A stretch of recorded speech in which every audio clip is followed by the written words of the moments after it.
Hello everyone, welcome to another video of Nu-Trix the Synth Guy. Today I'm talking about making my own song, but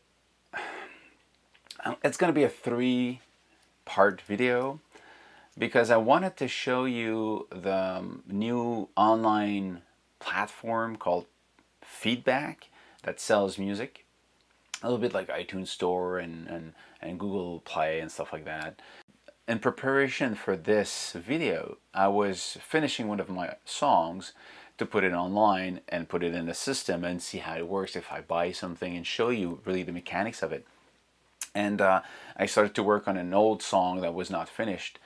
And I was in mastering mode, mastering the song, and I was listening to it, and I did feel I was lacking kick, lacking bass at one point. The kick was not present enough. So I went back and said, okay, how do I add more kick without redoing the whole song? Because some of the files of this song was lost about 1.5 years ago. So I've got the final version and I've got the original files, but I don't have the samples and some of the files I used in the song, so it's going to be hard to redo. So I'm going back to the stereo mix that I did, which is not so bad, but it lacks punch in the bass.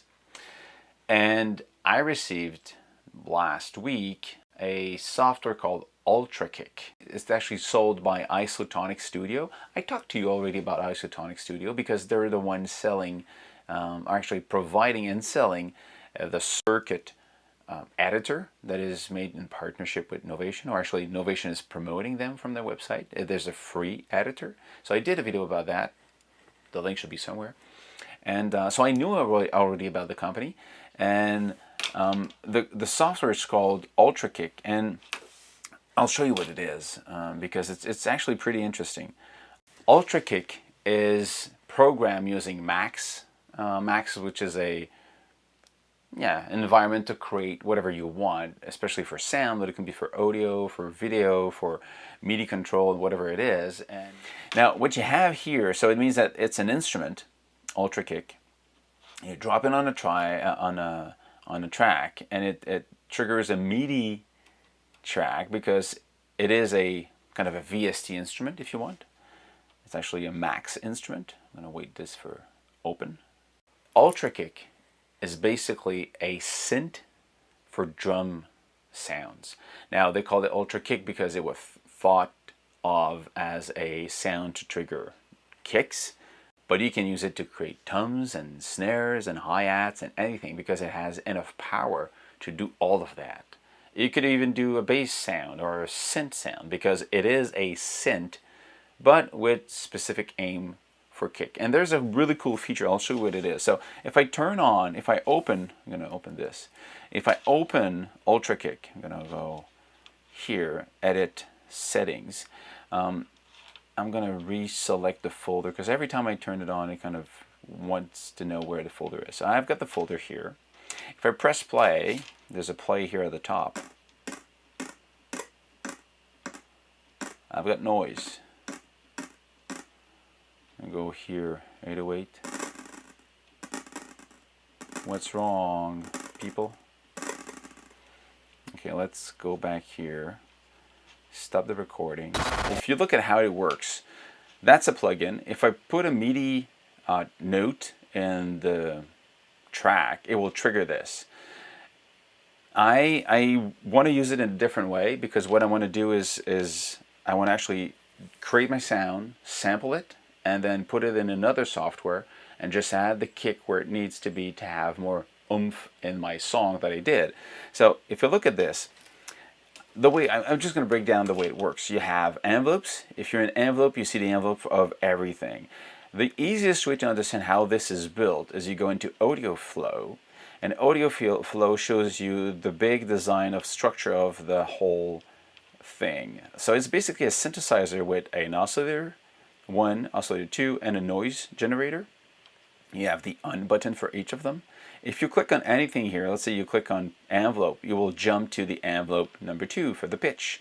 Go back to audio flow. If you work in the, so you've got, let's go around what it is. You've got oscillator 1, we got the phase value here, you've got the pitch, well, let's go back, pitch envelope. There's also here, you click on it, you go into partials. So you're going to jump right to the right place, and you can actually add frequencies to the sound you hear. And I go, and you bring it down to 0 here. You go back to, so it's a question of how you want it to sound. You go audio flow again. So all of them, you can turn them on. That's a white noise or a pink noise you can have at the bottom here. Turn them off for now. You get the volume for each of them in dB. They're going into an overdrive, so you can distort this thing. And we're just actually dry and wet, more value. Okay. And then you have a high pass filter and a low pass filter. So the frequency where it's actually at and the Q or the resonance for each of them. So these are fixed. These cannot move by filter. Then you've got volume at the end of these section. Each of them have a filter. If you turn it on, again, you've got low pass, high pass, bend, stop, and resonant. Let's go low pass, for example. If you click on envelope, you're going to jump to the envelope section, and you can draw the envelope of just that filter. Go back to audio flow. You also have the Q for that filter here, and you get the frequency that you can control with that. So, or you go back to off, you don't want it. After the filter, each of them you've got volume, and after the volume, you again have an EQ. So there's plenty of control here that is honestly up to par with any synthesizer. So the only difference is that it's made to be from drums, you know, but you could use this to create any type of sound, honestly. There's not a lot of things like cross modulation and LFOs and stuff like that. It's really made to create a one-shot sound, but it's pretty powerful, and the envelope are so flexible that you can actually fake LFOs if you want to. Then you've got the last step is the amplitude. With the envelope for the amplitude, you also have, as you click on it, you go to the envelope for the amplitude, and the last section here, you have the last volume with a limiter. So you can limit so it doesn't distort or when it's too loud, stuff like that. And if you did something you find weird, you go reset, goes back to the original sound, and you can also load different sounds you have here. So the one was 808. That's the 808 sound that they have. Okay? What's cool about all of this is when this is done, you either can save it and use it in real time, like triggering it like a VST instrument, or, and that's how I want to use it personally, I go setting, you can see the waveform, and there's a save as a wave at the bottom here. This is pretty cool. So it means that this will generate a sample, a recording of your sound, and you could put that into whatever you want to trigger it. I could put these kick snares I create into this and use my own sound, or I could use actually the wave file I have here to put in Reason or live or anything I want. So this is a pretty cool feature that I could actually use UltraKick never in a song, but only in the design stage, create my sounds, export them, create banks of them, and then use them in other tools. So this is pretty interesting. It's a nice way to really use it. So in a way, you could also use UltraKick in a standalone feature probably when you create this and just output the sound you want. Let's go back to the envelope, because envelope and partials, this is really where this machine shine. You go into envelope and you have, you've got the 3 envelopes for the oscillator 1. So you got the pitch, the amplitude, and the filter. You got the same thing for oscillator 2, pitch, amplitude, and filter. You got the noise amplitude, and you got the noise filter. Okay, there's no pitch for the noise, of course, because the noise is all the frequencies. And you got the noise filter. Again, if you're in one, let's say you're into noise, this one, oscillator amp 2. If you turn this off, let's go back into audio flow. If this is actually off here, and you go into envelope, you should have a message saying that it's off. You won't hear it. I was seeing that yesterday. Maybe it's only the first time that you use it, but yesterday I was playing here, and it was showing me there was a little information here saying you will not have any sound because this envelope is off. So right now if I play it, I'm playing on oscillator 2, and I'm not hearing it because here it's actually turned off. Turn back on, Okay, now I hear that movement. It's too loud or too high. Bring that down. I'm going to have.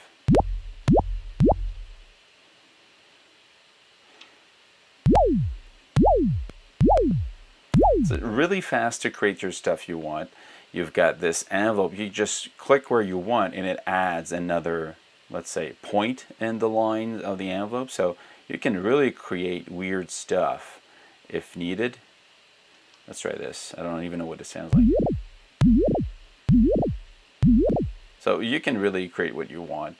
And right now I'm into the pitch, but you have the same thing for the envelope. Now look at the back here. It's in gray, but you have the waveform that you see. As you move stuff around, it shows you what this is supposed to sound like. It shows me, I can actually click these off and just see the waveform. I see at the bottom, at the back here, I can see the waveform. And if you change this, it will change the graphic. You see?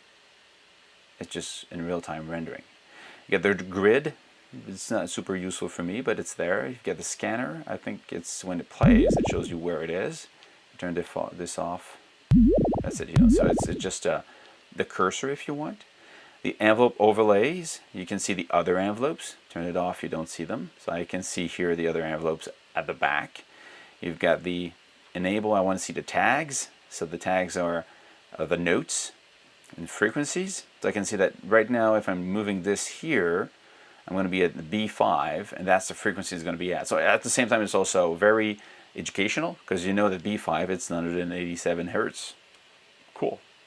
And you have milliseconds. So you know between that point and that point, I've got 59 milliseconds. Between that point and that point, actually, this I'm at 132, and then 211. So you can actually, if you want to use it very timely, in a timing fashion, you could do it. And for the entire length of this, right now I'm 1,000 milliseconds. So this thing is 1 second long. If I want it to be longer, here the total length is at the top here. So you can actually go higher and say, okay, this is going to be a. Okay, let's try this again. So this is almost 3 seconds long.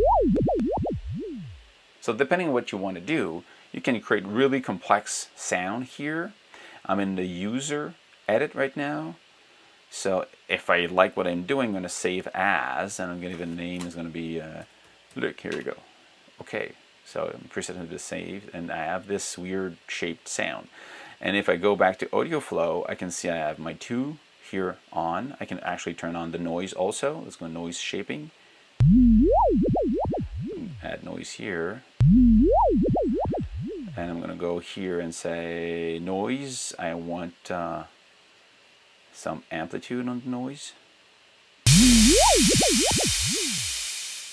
That's too much. Bring that here and break it back. So like this.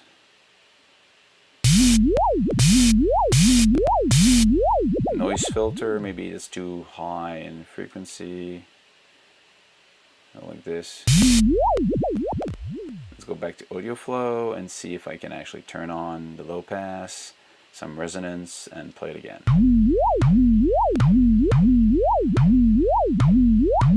Now, this is just a weird sound. Let's turn off oscillator 2. I've got my I hear my little filter here, my big bass at the same time. Go back to envelope, more, whoops, bring that up here. Okay.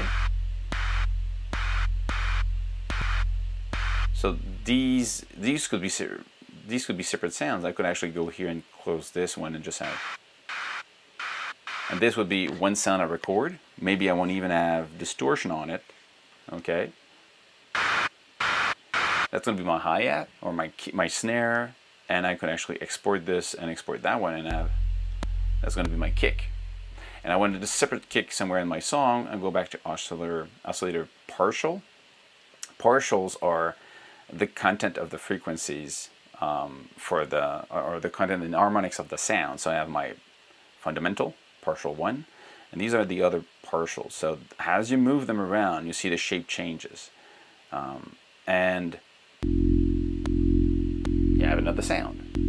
They have built in here the shape. You want it to be sine waves or cosine, or cosinus and sine wave, or sine wave and cosinus. So depending on how you want it, let's say sine waves for now. And you can say I want it to be a sine, so just do your first one. I want it to be a triangular wave, a bit more frequencies here. And I want it to be a sawtooth. So this is exactly like you would do a sawtooth in an analog synth. You see the shape here, which looks almost like a sawtooth, and this is the presence of the frequencies. And going to square, this is the squarish waveform. And again, this sound could be a bass. So if you sample this, put it into a sampler, play it as a bass line, it works also. So it's just, it's made to be for kicks, but it can be used for anything that is not sustained in a way. And then you've got also just randomize, and you've got stuff. And if it's clipping at the top here, it can go clip, create some of the noise that could be interesting to use. So that's it. And what's cool about this, and when you go to the export again, you go render. I'm waiting for this to render. Save as wave file, and you put it where you want, and you have an audio wave file, or AIFF, or raw data, or FLAC, depending on which one you want. So wave is probably the one that most people use, but it's possible to do different ones. So pretty fun, pretty interesting approach.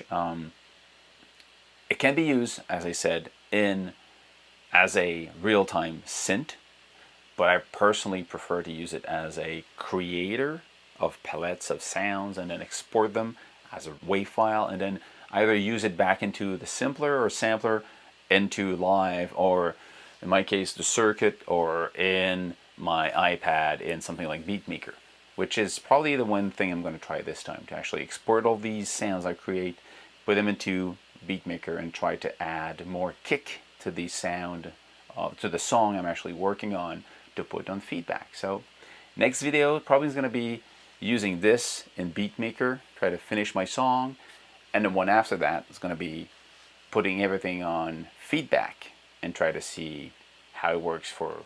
That's it, guys. I hope that UltraKick is clear for you, and might be the right tool that you need. That was given to me by Dan Potoven. I'm probably destroying his name. I'm sorry, Dan, if that's. But Dan was kind enough to reach out and say, would you be able to test this? And so I did. And actually, I like the approach. I like the capacity of this little thing. And the fact that you can actually save to wave directly from the plugin, for me, is a big, big plus. It means that you can easily create a bunch of sounds just by creating, like, you take an hour, create like 10, 20 different type of sounds, and say, okay, these are the one I'm going to work with. And then you put it in another tool, then you go further with that. So it's a cool way for me to work with. So thumb up, guys. See ya.